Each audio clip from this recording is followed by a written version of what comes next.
Bismillahirrahmanirrahim.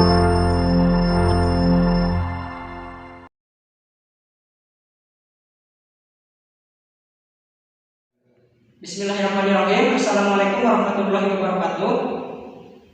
Sebelumnya, perkenalkan kami dari kelompok 3 Program Studi Pendidikan Matematika semester 4 STKP Muhammadiyah Kuningan. Adapun anggota dari kami, perkenalkan, nama saya Farhan Zaman. Perkenalkan, nama saya Kanur Hidayah. Saya Eka Ismaya. Adapun tugas ini ditujukan untuk memenuhi salah satu tugas ujian akhir semester pada mata kuliah Mathematical Modeling yang diampu oleh Bapak Rejen Muhammad Jainal MPD yang berjudul Pemodelan Matematika terhadap keuntungan maksimal dari penjualan roti abon gulung. Mungkin hanya sekian yang dapat kami sampaikan. Kita langsung saja ke pembahasan. Baik, untuk mengefektifkan waktu, kita langsung saja ke pembahasan. Untuk pembahasan yang pertama akan disampaikan oleh saya sendiri, Eka Nur Hidayah. Di sini judulnya Pemodelan Matematika terhadap keuntungan maksimal dari penjualan roti abon gulung. Selanjutnya di sini ada identitas dari penyusun. Yang pertama ada Eka Nur Hidayah, yang kedua Eka Ismaya, dan yang ketiga Farhan Nur Zaman. Berikutnya di sini ada pendahuluan. Usaha penjualan roti abon gulung Hawaii Bakery merupakan salah satu cara untuk meningkatkan kesejahteraan hidup masyarakat dan mengenalkan contoh dari beberapa produk kuliner khas timur Indonesia, khususnya di wilayah Papua Barat, Indonesia. Abon merupakan pengolahan makanan yang bahan utamanya seperti daging atau ikan dicincang dan dikeringkan dengan menambahkan bumbu-bumbu tertentu. Inovasi dari produk abon seperti roti abon gulung dapat menjadi suatu usaha yang menjanjikan. Selanjutnya, tujuan penelitian. Tujuan penelitian ini adalah untuk menghitung keuntungan maksimal dari penjualan roti abon gulung Hawaii Bakery, serta untuk mengetahui penggunaan metode simplex pada kendala yang dialami usaha penjualan roti abon gulung Hawaii Bakery. Berikutnya, metode penelitian. Dalam penelitian ini menggunakan salah satu metode dalam pemrograman linear, yaitu metode simplex. Adapun pengertian dari metode simplex itu sendiri adalah penyelesaian masalah pemrograman linear dengan jalan mencari penyelesaian yang layak dan menggunakan prosedur iteratif, mengembangkan pemecahan hingga dihasilkan penyelesaian yang optimal. Untuk selanjutnya yaitu analisa dan hasil. Berdasarkan data dari penjualan roti abon gulung, dapat dilakukan pengelompokan atau identifikasi terhadap variabel keputusan, yaitu yang pertama, roti abon gulung sapi memerlukan banyak barang 40 box dengan berat box 48 kg. Yang kedua, roti abon gulung ayam memerlukan banyak barang 20 box dengan berat box 24 kg. Lanjut, banyak barang diasumsikan bahwa permintaan konsumen sesuai dengan jumlah penjualan. Sementara keuntungan per produk yang diperoleh adalah yang pertama, roti abon gulung sapi sebesar Rp180.000. Yang kedua, roti abon gulung ayam sebesar Rp170.000. Sedangkan persediaan bahan baku adalah banyak barang 100 box dan berat box 120 kg. Selanjutnya, untuk menentukan formulasi di atas digunakan simbol X1, X2, dan Z, di mana X1-nya sama dengan roti abon gulung sapi, X2-nya sama dengan roti abon gulung ayam, dan Z max sama dengan keuntungan roti abon gulung sapi dan roti abon gulung ayam. Adapun tujuan dari penjualan roti abon gulung adalah untuk memperoleh keuntungan sebesar-besarnya dari kendala keterbatasan yang dimiliki. Maka formulasi model matematisnya adalah memaksimumkan Z sama dengan 180.000 X1 ditambah 170.000 X2. Untuk selanjutnya, keterbatasan dibuat formulasi batasan-batasan sebagai berikut.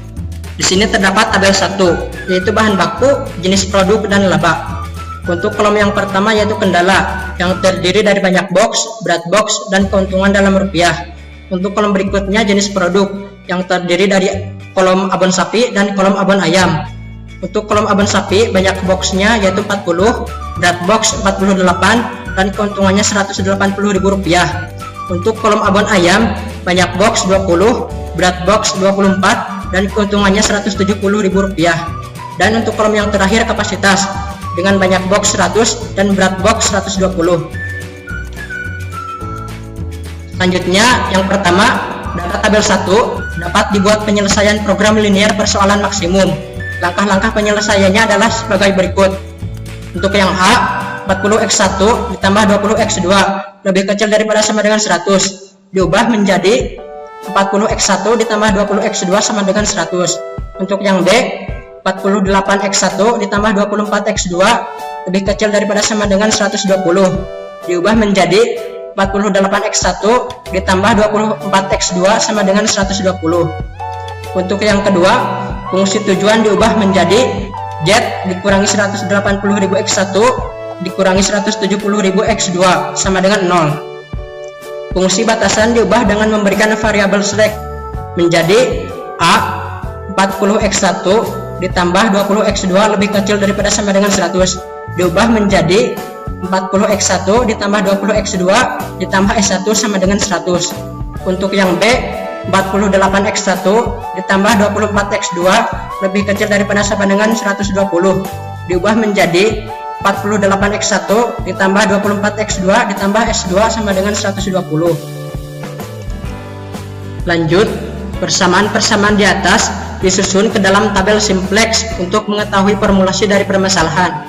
Di sini terdapat tabel 2 yaitu tabel formulasi. Untuk kolom yang pertama yaitu kolom variabel yang terdiri dari Z, S1 dan S2. Untuk kolom Z, baris Z 1, untuk kolom Z baris S1 0, untuk kolom Z baris S2 0. Untuk kolom X1 baris Z negatif 180.000. Untuk kolom X1 baris S1 40, untuk kolom X1 baris S2 48. Untuk kolom X2 baris Z negatif 170.000. Untuk kolom X2 baris S1 20, untuk kolom X2 baris S2 24. Untuk kolom S1 baris Z 0, untuk kolom S1 baris S1 1, untuk kolom S1 baris S2 0. Untuk kolom S2 baris Z 0, untuk kolom S2 baris S1 0, untuk kolom S2 baris S2 1. Dan untuk kolom NK pada baris Z 0, untuk kolom NK pada baris S1 100, untuk kolom NK pada baris S2 120. Materi selanjutnya akan disampaikan oleh rekan saya Ega Ismaya. Kepadanya saya persilahkan. Baik, terima kasih kepada Eka Nurhidayah. Di sini saya Ega Ismaya akan melanjutkan membahas materinya dengan langkah ketiga yaitu memilih kolom kunci. Kita memilih kolom yang memiliki nilai negatif terbesar.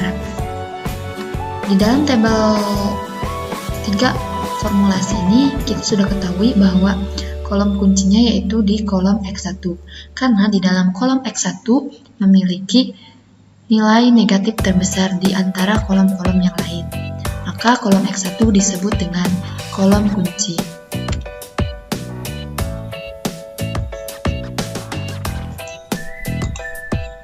Selanjutnya ke langkah keempat yaitu memilih baris kunci, yaitu nilai yang mempunyai limit rasio dengan angka terkecil. Kita lihat tabel 4. Limit rasio rumusnya yaitu nilai kanan dibagi dengan nilai kolom kunci. Tabel 4, formulasi. X1 itu kolom kunci, S1-nya itu disebut baris kunci karena memiliki limit rasio pembagian nilai kanan paling kecil yaitu 1,2. Selanjutnya ke langkah kelima, kita mengubah nilai pada baris kunci. Nilai pertama adalah nilai baris pivot baru yaitu X1. Semua nilai pada baris S1 dibagi dengan 40 atau elemen pivot. Keterangan, nilai baris kunci dibagi dengan angka kunci. Nilai kunci yaitu nilai pada baris S1, kolom baris kunci. Angka kunci yaitu variabel keluar atau elemen pivot 40. Nilai baris kunci diubah dengan cara dibagi dengan angka kunci, yaitu 0 dibagi dengan 40, maka hasilnya yaitu 0. Lalu 40 dibagi dengan 40, maka hasilnya 1. Selanjutnya yaitu 20 dibagi dengan 40, maka hasilnya yaitu 1/2. Selanjutnya 1/40 dibagi dengan 40, maka hasilnya 1/40. 0 dibagi dengan 40, maka hasilnya 0. Dan 100 dibagi dengan 40, maka hasilnya 5/2. Selanjutnya iterasi 1. Hasil pembagian dimasukkan pada baris baru, yaitu X1, di mana baris E1 diubah menjadi baris X1. Kita lihat tabel 5, perubahan baris kunci. Perubahan baris kunci ini, di sini tadi S1 kita ubah menjadi X1 dengan nilai barisnya 0, 1, 1/2, 1/40, 0, 0, 5/2. Selanjutnya kita mengubah nilai-nilai selain pada baris kunci, baris baru. Rumusnya yaitu baris lama dikurangi dengan koefisien per kolom kunci dikali dengan nilai baris kunci. Keterangan baris lamanya yaitu sama dengan baris Z dan baris S2. Koefisien per kolom kunci yaitu negatif 180.000 dan 48. Nilai baris kunci sama dengan nilai pada baris kunci baru atau baris 1. Selanjutnya perhitungan nilai baris. Kita hitung baris Z terlebih dahulu. Ini adalah nilai-nilai yang ada pada baris Z pada awalnya. Dan ini adalah nilai X1, nilai-nilai pada baris X1, nilai baris Z pada awalnya yaitu negatif 180.000, negatif 170.000, 0, 0, 0. Lalu nilai X-nya 1, 1/2, 1/40, 0, 5/2. Lalu kita ubah, kita harus menemukan baris baru dengan menggunakan rumus yang tadi. Negatif 180.000 dikurangi dengan negatif 180.000 dikali dengan 1, maka hasilnya 0. Dan negatif 170.000 dikurangi dengan negatif 180.000 dikali dengan 1/2 sama dengan negatif 80.000. Lalu 0 dikurangi dengan negatif 180.000 dikali dengan 1/40 sama dengan yaitu 4.500. Selanjutnya 0 dikurangi dengan negatif 180.000 dikali dengan 0, hasilnya yaitu 0. Selanjutnya 0 dikurangi dengan negatif 180.000 dikali dengan 5/2 sama dengan 450.000. Nah, hasil-hasil dari penggunaan rumus yang tadi ini atau hasil-hasil 0, negatif 80.000, 4.500, 0, 450.000, kita masukkan ke baris Z. Kita masukkan, dan inilah hasil penghitungan nilai baris baru Z, yaitu 0, negatif 80.000, 4.500, 0, 450.000. Selanjutnya ke baris S2, dan ini adalah baris S2 yang lama.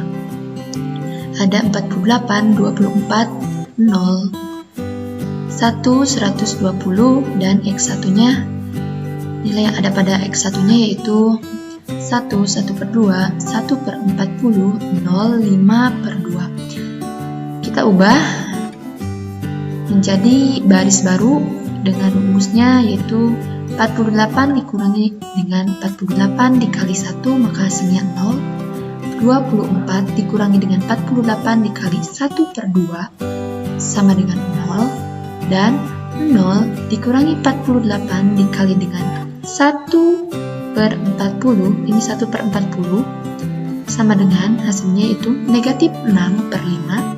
Dan 1 dikurangi dengan 48 dikali dengan 0, maka hasilnya 0. Dan terakhir 120 dikurangi dengan 48 dikali dengan 5 per 2, maka hasilnya yaitu 0. Nah, hasil ini kita masukkan ke dalam baris S2 yang baru. Dan ini adalah nilai baris baru S2. Untuk materi selanjutnya akan dibahas oleh para nurjaman. Padanya saya persilakan. Terima kasih kepada Saudari Ega yang telah membacakan materi sebelumnya. Nah, selanjutnya materi akan disampaikan oleh saya, para nurjaman. Setelah kita mencari nilai-nilai baru, kita masukkan nilai-nilai baru tersebut ke dalam tabel. Nah, untuk nilai Z yang baru, nilainya 1, 0, negatif 80.000, 4.500, 0, 450.000. Untuk nilai X1 atau baris kunci 0, 1, setengah, 1/40, 0, 5/2. Selanjutnya nilai S2 0, 0, 0, negatif 6/5, 1, 0. Dan bisa dilihat di sini, karena di dalam fungsi tujuan atau fungsi Z terdapat nilai negatif 80.000, maka nilai ini belum dikatakan optimum. Selanjutnya kita harus mengawali langkah dari awal lagi. Nah, untuk langkah awal dengan nilai-nilai yang baru, kita mencari kolom kunci. Jika kalian masih bingung dengan rumusnya, bisa dilihat pada tabel 7. Untuk mencari nilai kolom kunci, yaitu yang memiliki nilai negatif terbesar dalam fungsi tujuan atau fungsi Z. Di sini karena fungsi tujuannya tinggal yang negatif tinggal negatif 80.000, maka nilai itu yang merupakan kolom kunci. Nah, setelah kolom kunci kita ketahui, selanjutnya adalah memilih baris kunci. Dapat dilihat pada tabel 8. Nah, untuk mencari baris kunci tersebut, nilai yang mempunyai limit rasio dengan angka terkecil. Nah, di sini angka rasio terkecilnya adalah 5, sehingga baris X2 merupakan baris kunci. Sehingga didapat nilai kunci atau angka kunci adalah setengah. Sehingga nilai baris X2 kita akan bagi dengan semua baris nilai X2 kita akan bagi dengan setengah. Nah, mengubah nilai baris kunci yang tadi, semua X2 kita bagi dengan setengah, 0 kita bagi dengan setengah sama dengan 0, 1 dibagi setengah sama dengan 2, setengah dibagi setengah sama dengan 1, 1/40 dibagi setengah sama dengan 1/20, 0 dibagi setengah sama dengan 0, 5/2 dibagi setengah sama dengan 5. Nah, iterasi kedua, hasil pembagian dimasukkan pada baris baru, yaitu X2, di mana baris X1 diubah menjadi X2. Nah, baris X1 diubah menjadi X2 dengan nilai-nilai yang baru, yaitu 0, 2, 1, 1/20, 0, 5. Nah, selanjutnya sama seperti yang awal, kita harus mencari nilai baru dari Z dan S2. Nah, mengubah nilai-nilai selain pada baris kunci. Yang pertama adalah baris Z. Nah, di sini kita ketahui bahwa nilai Z adalah 0, negatif 80.000, 4.500, 0, 450.000, kemudian X2-nya atau baris kuncinya 2, 1, 1/20, 0, 5. Nah, untuk mencarinya adalah baris lama dikurangi dengan koefisien per kolom kunci dikali baris kunci yang sejajar. Di sini 0 kita kurangi dengan koefisiennya, yaitu negatif 80.000 dikali dengan 2 sama dengan 160.000, kemudian negatif 80.000 dikurangi dengan negatif 80.000 kali 1 sama dengan 0, kemudian 4.500 kurangi negatif 80.000 kali 1/20, hasilnya 8.500, kemudian 0 dikurangi negatif 80.000 dikali 0 sama dengan 0, dan yang terakhir 450.000 dikurangi dengan negatif 80.000 dikali 5, hasilnya 850.000. Nah, di Bisa kita lihat di sini bahwa nilai Z yang baru adalah 160.000, 0, 8.500, 0, dan 850.000. Nah, selanjutnya kita adalah mencari nilai S2 yang baru. S2 yang baru, untuk mencari S2 yang baru yaitu sama seperti yang awal, yaitu baris lama dikurangi dengan koefisien per kolom kunci dikali baris kunci. Nah, di sini S2 yang lama adalah 0, 0, negatif 6/5, 1, 0, dan baris kuncinya 2, 1, 1/20, 0, 5. Nah, hasil baris baru adalah 0 dikurangi 0 kali 2 sama dengan 0, 0 dikurangi 0 kali 1 sama dengan 0, kemudian negatif 6/5 dikurangi 0 dikali 1/20 sama dengan negatif 6/5, kemudian 1 dikurangi 0 kali 0 sama dengan 1, kemudian yang terakhir 0 dikurangi 0 kali 5 sama dengan 0. Sehingga hasil perhitungan nilai baris baru S2 yang baru didapat 0, 0, negatif 6/5, 1, 0. Nah, nilai-nilai yang sudah kita cari mulai dari Z, X2, dan S2 kita masukkan ke tabel hasil optimasi. Nah, di sini Z-nya 1, 160.000, 0, 8.500, 0, 850.000. Kemudian X2-nya 0, 2, 1, 1/20, 0, 5. Kemudian S2-nya 0, 0, 0, kemudian negatif 6/5, 1, 0. Nah, bisa kita lihat di tabel ini karena fungsi Z sudah tidak ada yang negatif, maka bisa dikatakan sudah memenuhi nilai optimum. Nah, di sini juga ada keterangan berdasarkan tabel di samping, baris Z tidak ada lagi yang bernilai negatif, sehingga solusi yang diperoleh optimal. Maka keuntungan maksimum yang diperoleh oleh penjual roti abon gulung dari perhitungan dengan menggunakan metode simplex adalah sebesar Rp850.000 per produksi setiap harinya. Nah, mungkin kesimpulan dari materi ini berdasarkan pembahasan tersebut dapat disimpulkan: 1. Program linear, dalam hal ini metode simplex, dapat digunakan oleh penjual roti abon gulung Hawaii Factory tersebut, sehingga dengan keterbatasan sumber daya yang didapat dimanfaatkan untuk memperoleh keuntungan yang maksimal. Kemudian yang kedua, metode simplex dapat dijadikan acuan dalam pengambilan keputusan karena mempercepat penjualan roti abon gulung Hawaii Factory untuk inovasi dalam menghasilkan produksi. Mungkin itu saja yang bisa kelompok kami sampaikan, kurang lebihnya mohon maaf, semoga dapat dimengerti dan dipahami. Ditutup, wabillahi taufik walhidayah. Wassalamualaikum warahmatullahi wabarakatuh.